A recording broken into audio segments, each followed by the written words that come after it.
Hello friends, स्वागत है इस चैनल पर। आज की इस वीडियो में हम लोग देखेंगे जीके जीएस से पूछे जाने वाले इम्पोर्टेंट प्रश्न। चलिए, प्रश्न देखिए, पूछा गया है खानवा का युद्ध किनके और राणा संगा के बीच हुआ था, मतलब डैश और राणा संगा के बीच हुआ था।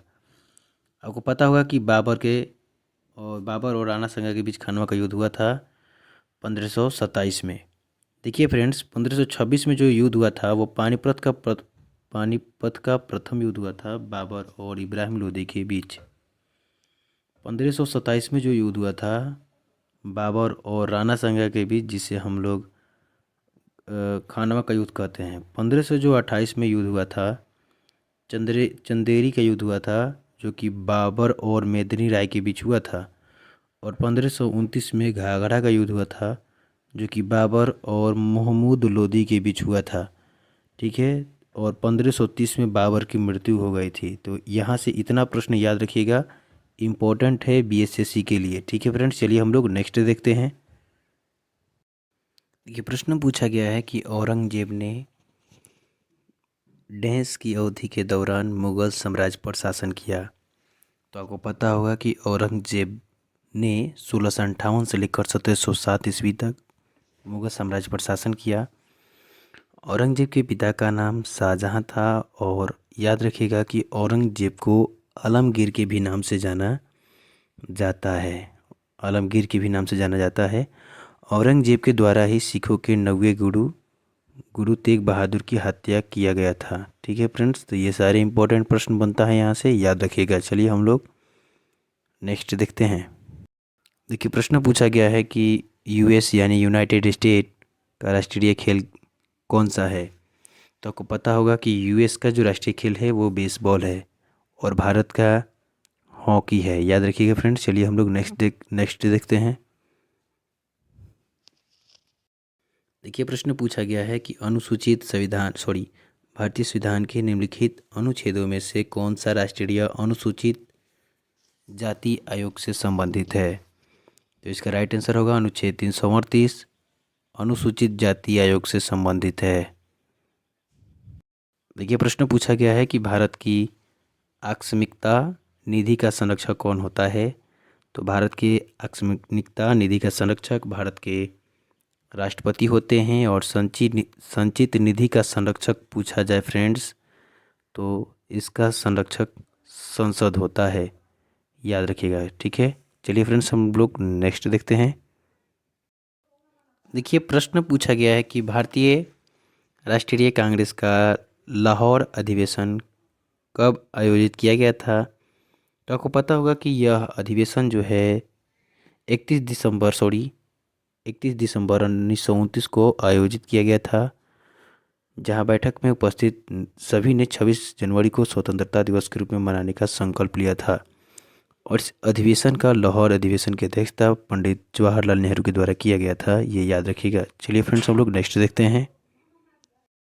देखिए, बहुत ही इंपॉर्टेंट प्रश्न है, और ये जो प्रश्न है यहाँ से 3 प्रश्न बनता है, तो आप लोग तीनों को याद रखिएगा। देखिए, प्रश्न पूछा गया है कि संयुक्त राष्ट्र द्वारा यूएन द्वारा पर्यावरण विकास पर रियो घोषणा की मंजूरी किस वर्ष दिया गया था। तो आपको पता होगा कि 1992 में दिया गया था संयुक्त राष्ट्र पर्यावरण विकास पर रियो घोषणा की मंजूरी। अर्थात पूछा जाए कि प्रथम पृथ्वी सम्मेलन भी कब हुआ था, तो याद रखिएगा कि प्रथम पृथ्वी सम्मेलन 1992 में हुआ था, ब्राज़ील के रियो डी जेनेरियो शहर में। द्वितीय पृथ्वी सम्मेलन फ्रेंड्स पूछा जाए, तो याद रखिएगा द्वितीय जो पृथ्वी सम्मेलन हुआ था वो हुआ था 1997 में, जिसे +5 सम्मेलन के भी नाम से जाना जाता है, और ये हुआ था अमेरिका के न्यूयॉर्क में। और तृतीय पृथ्वी सम्मेलन पूछा जाए फ्रेंड्स, तो याद रखिएगा ये हुआ था अफ्रीका के जोहान्सबर्ग में 2002 में। ठीक है फ्रेंड्स, चलिए हम लोग नेक्स्ट देखते हैं। देखिए, प्रश्न पूछा गया है कि भारत के पूर्वी तट में ज़्यादातर किस प्रकार की मिट्टियाँ पाई जाती है। तो भारत के पूर्वी तट आप लोग जानते हैं, यहाँ पर भारत की बहुत सारी नदियाँ जो है पूर्व दिशा में बहते हुए बंगाल की खाड़ी में गिर जाती है। तो यहाँ पर एक तटीय क्षेत्र का निर्माण हुआ है। तो यहाँ पर जो मिट्टियाँ हमें मिलती हैं वो मिलती है जलोढ़ मिट्टी, यानी नदियों के द्वारा लाई गई मिट्टी को ही जलोढ़ मिट्टी कहा जाता है। और यहाँ हमें जलोढ़ मिट्टी मिलती है। जलोढ़ मिट्टी फ्रेंड्स याद रखिएगा 2 प्रकार की होती है। एक होता है खादर, नई जलोढ़ मिट्टी को खादर कहते हैं, और पुरानी को कहते हैं फ्रेंड्स बांगर।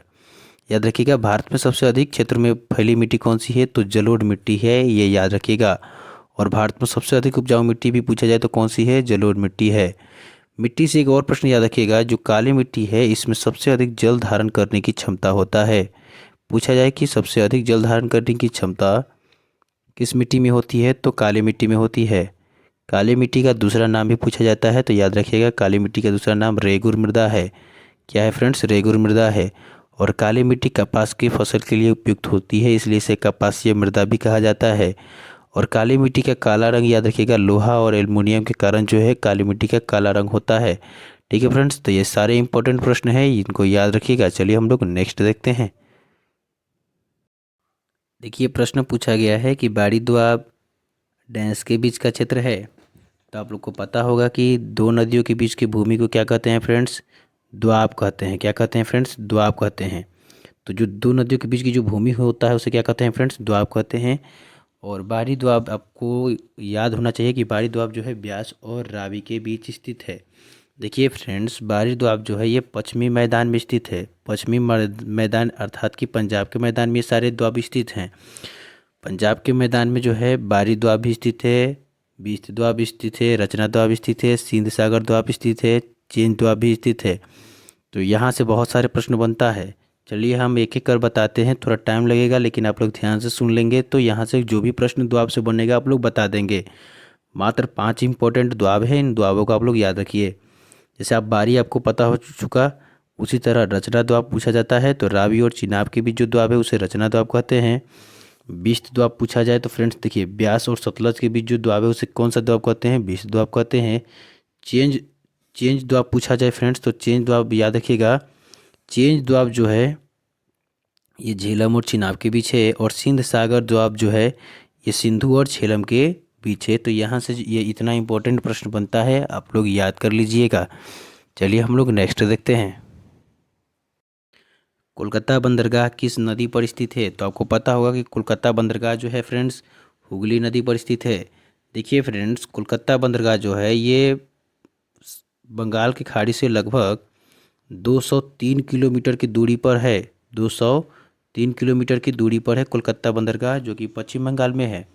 और याद रखिएगा, हल्दिया बंदरगाह भी जो है ये पश्चिम बंगाल में है। और हल्दिया बंदरगाह ये बंगाल की खाड़ी के एकदम समीप है, यानी कि समुद्र तट के नज़दीक है। और ये हुगली नदी के मुहाने पर स्थित है।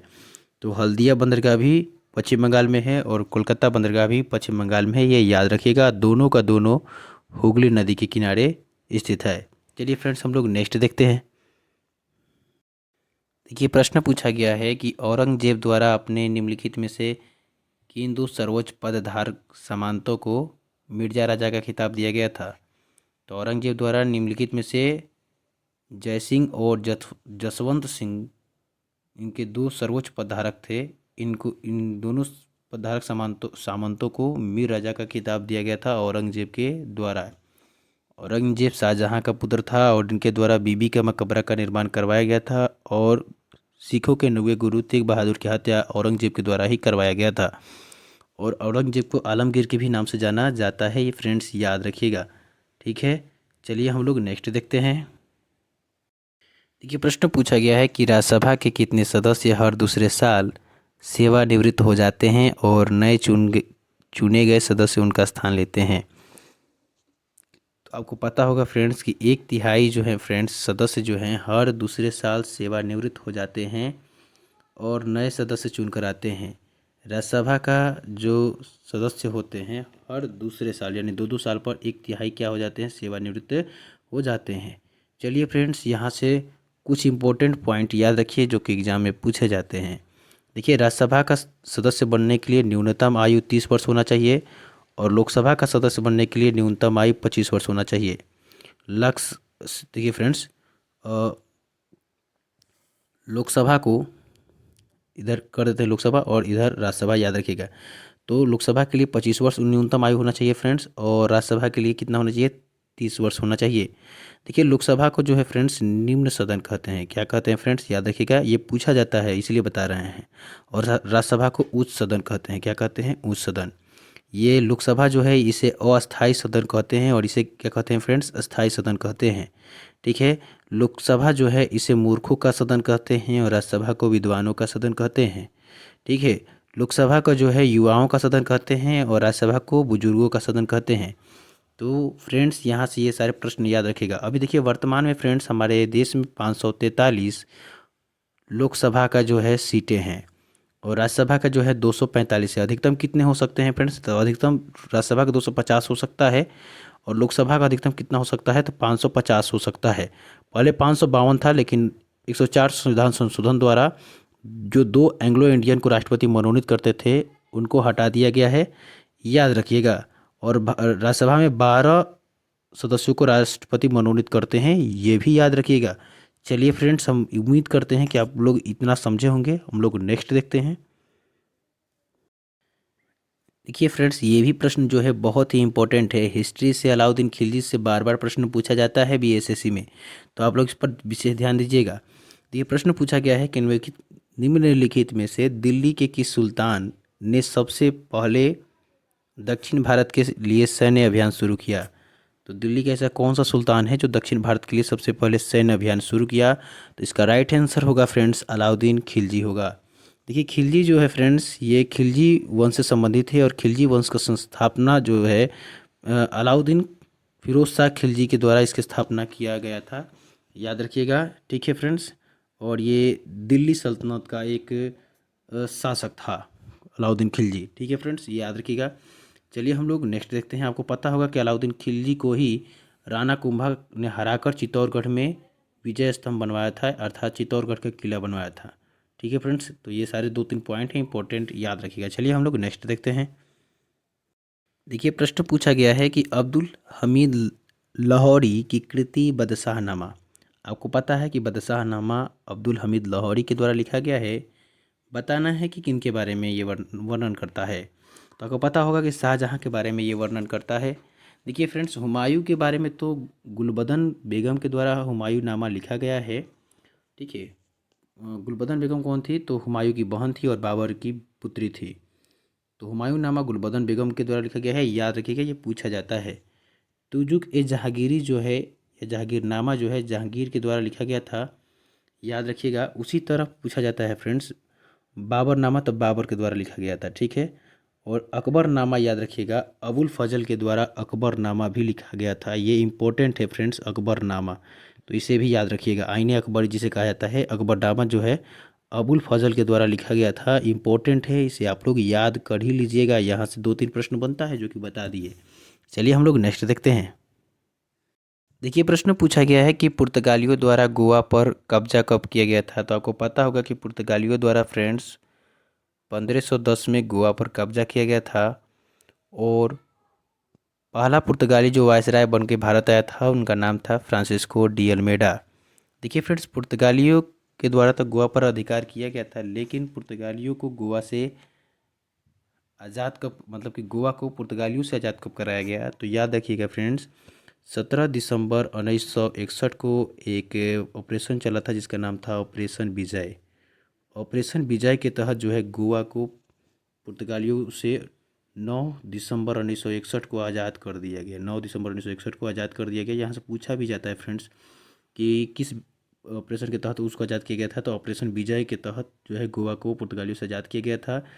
कब गोवा से, सॉरी, पुर्तगालियों से गोवा आज़ाद हो चुका था? तो 19 दिसंबर 1961 को, यानी गोवा में जो है मुक्ति दिवस 19 दिसंबर को ही मनाया जाता है। गोवा को भारत का 25वां राज्य का दर्जा कब मिला? तो याद रखिएगा, ये भी पूछा जाता है। 30 मई 1987 को गोवा को भारत का 25वां राज्य का दर्जा मिला 56वां संविधान संशोधन के तहत। ठीक है फ्रेंड्स, तो ये इंपॉर्टेंट प्रश्न बनता है, याद रखिएगा। चलिए हम लोग नेक्स्ट देखते हैं। देखिए प्रश्न पूछा गया है कि तिरुवर और अजंता के मंदिरों की दीवारों पर किस प्रकार की चित्रकारी मौजूद है? तो आपको पता है कि भित्ति चित्रकारी तिरुवर और अजंता के मंदिरों की दीवारों पर मौजूद है। भित्ति चित्रकारी मौजूद है। और ये अजंता के मंदिर कहाँ है फ्रेंड्स? महाराष्ट्र में है। और तिरुवर के मंदिर कहाँ है फ्रेंड्स? ये जो है तमिलनाडु में है, ये याद रखिएगा। ये इंपॉर्टेंट है। और राष्ट्रकूटों के द्वारा अजंता के मंदिरों का निर्माण करवाया गया था राष्ट्रकूट शासकों के द्वारा। ठीक है फ्रेंड्स, ये याद रखिएगा। चलिए हम लोग नेक्स्ट देखते हैं। देखिए, प्रश्न पूछा गया है कि लाला लाजपत राय की मृत्यु ब्रिटिश सरकार के किस निर्णय का विरोध करते हुए हुई थी। तो लाला लाजपत राय की मृत्यु जो हुआ था, साइमन कमीशन का विरोध करते हुए हुआ था। और साइमन कमीशन कब गठित किया गया था फ्रेंड्स, तो याद रखिएगा 26 नवंबर, याद रखिएगा इंपॉर्टेंट है फ्रेंड्स, या 1927 में गठित किया गया था। यहाँ से दो तरीके से प्रश्न पूछा जाता है कि साइमन कमीशन को गठित कब किया गया था, तो 26 नवंबर 1927 को। भारत कब आया था साइमन कमीशन, तो 3 फरवरी फ्रेंड्स, याद रखिएगा इंपॉर्टेंट है, ये बार बार बता रहे हैं। 3 फरवरी 1928 को ये भारत आया था। ठीक है फ्रेंड्स, पूछा जाता है साइमन कमीशन के कितने सदस्य थे, तो साइमन कमीशन के फ्रेंड्स 7 सदस्य थे। और इसको किसने तैयार किया था, तो इसके अध्यक्ष कौन था, तो sir John Simon. Sir John Simon जो है, इसके क्या थे, अध्यक्ष थे। ये इंपॉर्टेंट है, इसके अध्यक्ष भी पूछा जाता है। पहली बार गठित कब किया गया था, भारत कब आया था, और कितने सदस्य थे, ये पूछा जाता है। और लाला लाजपत का राय का जो मृत्यु है, इसी का विरोध करते हुए पंजाब में हुआ था। ठीक है, और इनके द्वारा एक नारा दिया गया था, कहा गया था कि अंग्रेज़ों द्वारा हमारे सर पर मारी गई हर एक लाठी अंग्रेज़ों के ताबूत की आखिरी कील साबित होगी। तो ये इनके द्वारा एक नारा भी दिया गया था। ठीक है फ्रेंड्स, तो चलिए हम लोग नेक्स्ट देखते हैं। देखिए, प्रश्न पूछा गया है कि प्लासी के युद्ध में ब्रिटिश ईस्ट इंडिया कंपनी के सैन्य दल का नेतृत्व किसने किया था।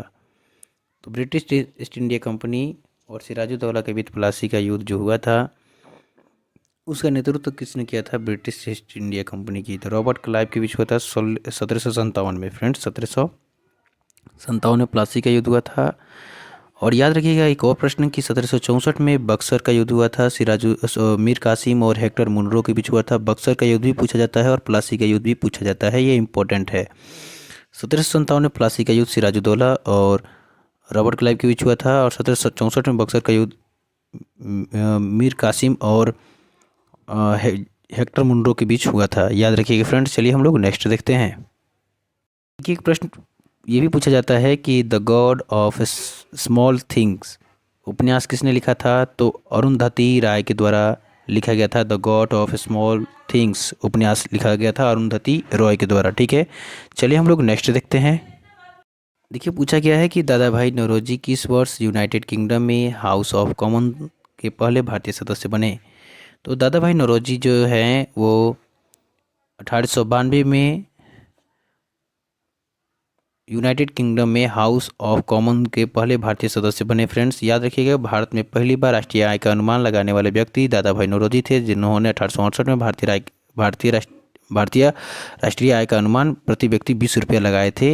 याद रखिएगा, यहाँ से यही प्रश्न बनता है। और भारतीय राष्ट्रीय कांग्रेस का नामकरण भी दादा भाई नौरोजी के द्वारा ही किया गया था। तो आज के लिए फ्रेंड्स इतना ही रहने देते हैं, मिलते हैं नेक्स्ट वीडियो में और इसी प्रकार के प्रश्नों को लेकर जो कि बीएसएससी में पूछे गए हैं और पूछे जाने की संभावना है। तो आप लोग इन प्रश्नों को देखें और बताएं कि आप लोग इस 20 प्रश्नों में से कितने प्रश्नों का आप लोग सही सही जवाब दिए हैं। ठीक है फ्रेंड्स, ईमानदारी से बताएं।